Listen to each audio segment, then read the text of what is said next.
উঠুন উঠুন, অনেক ঘুমিয়েছেন, এবার স্নানে যান তো। আর একটু ঘুমোতে দাও না বৌমা, শরীরটা আজ বড্ড খারাপ লাগছে। ও মৌলজা, বুড়ি বয়সে কি ঢং করছেন আপনি? এক্ষুনি স্নানে যান, না হলে ঘাট ধরে তুলে নিয়ে যাব বাথরুমে। সুরেশ, ও সুরেশ, দেখ দেখ, তোর বউ খালি ঝগড়া করছে রে আমার সাথে। আপনার ছেলেকে ডেকে কি হবে? যত দিন যাচ্ছে বয়সই শুধু বাড়ছে, মরছেন তো না। সুরেশের প্রবেশ। কি হচ্ছে বলো তো সকাল সকাল? কেন অশান্তি করছো তোমরা? কেন আবার চিৎকার করছো বলো তো তোমরা? চিৎকার চিৎকার তো কিছুই করিনি।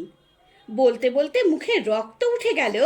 বুড়ির দিন দিন বয়সেই বেড়ে যাচ্ছে, অসুস্থও হচ্ছে, কিন্তু মরছে না। বলি মরছে না যখন, তখন দিয়ে এসো না বৃদ্ধাশ্রমে। ঘাট থেকে একটা বোঝা নামবে। সারা ঘর বাড়ি সামলানোর পর ওনার পিছনে খাটতে আমি পারবো না। গলা টিপে দে, গলাটা টিপে দে না তোরা আমার, মরে বেঁচে যায়। ইচ্ছে তো করে তাই করি, জ্বলে পুড়ে যাচ্ছি আপনাকে নিয়ে। চলুন চলুন স্নানে। রমাদেবী বৃদ্ধার হাত ধরে এক বিশাল জোরে টান দিয়ে বৃদ্ধাকে টেনে নামিয়ে দেয়। তারপর সেই টানকেই বজায় রেখে নিয়ে যায় কল ঘরের দিকে। বৃদ্ধা এবার আর নিজেকে সংযমে রাখতে পারে না। এবার বৃদ্ধা চিৎকার করে ওঠে, মরে গেলাম গো, মরে গেলাম গো, ওরে সুরেশ বাঁচা, তোর বউ আমায় মেরে ফেললো। সুরেশের এই চিৎকার এখন গা সওয়া। এ যে প্রতিদিনের আওয়াজ। সুরেশ নিজেও এখন বোধ হয় ভাবতে শুরু করেছে যে তার মা এখন এ বাড়ির বোঝা হয়ে উঠেছে। কিন্তু বৃদ্ধাশ্রমটা, এর কদিন পর এবার সত্যি বৃদ্ধা যায় বৃদ্ধাশ্রম। রমাদেবী এবার সত্যিই শান্তি পেল।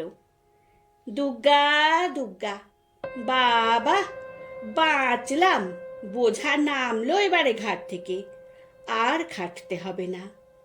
বৃদ্ধা বৃদ্ধাশ্রম যাওয়ার 1 বছর পর একটা চিঠি এলো বৃদ্ধাশ্রম থেকে। রমাদেবী নিল চিঠিটা, বোঝা গেল চিঠিটা বৃদ্ধারই লেখা। চিঠি খোলে রমাদেবী, শুধু খোলেই না, পড়েও। কেমন আছিস তোরা সবাই? আমি তো এখানে বেশ আছি, আনন্দে হাসিতে যত্নে। জানিস আজ দোল। হঠাৎ এই দোলের দিনে তোর কথা মনে পড়ল। সেই ছোটবেলায় মনে আছে তুই যখন ছোট ছিলি, কেমন করে লুকিয়ে লুকিয়ে এসে আমার গায়ে রং লাগিয়ে দিয়েছিলিস। আমি তখন রান্নার কাজে ব্যস্ত। তোর কাণ্ড দেখে রেগে তোকে বকতে যাব কি, তুই তখন পাগার পার। মনে পড়ে? মাকে ছাড়া স্কুলে যেতিস না, মাকে ছাড়া ঘুমোতিস না, মাকে ছাড়া খেতিস না। এই তোকেই কত আদর যত্ন দিয়ে বড় করলাম। চোট পেলে সারিয়ে তোলার যে বিপুল প্রচেষ্টা, তা দেখে বাড়ির সবাই বলতো আহ্লাদি।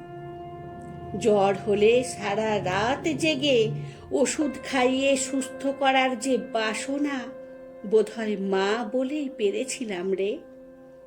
তারপর তুই বড় হলি, মনের মতো করে বউ নিয়ে এলাম, নিজের মেয়ের মতো করে তাকে মানুষ করব বলে।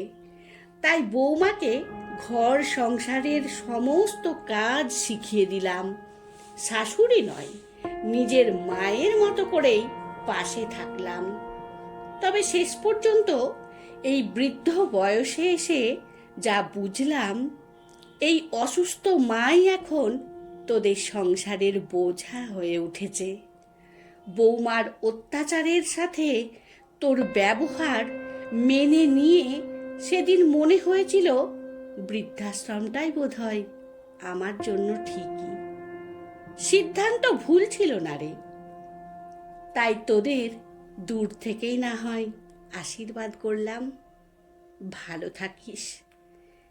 ইতি। রমাদেবী চিঠি হাতে তখন স্তব্ধ অবস্থাতেই দাঁড়িয়ে থাকলো, আর চোখের কোণায় দেখা দিল সামান্য জল।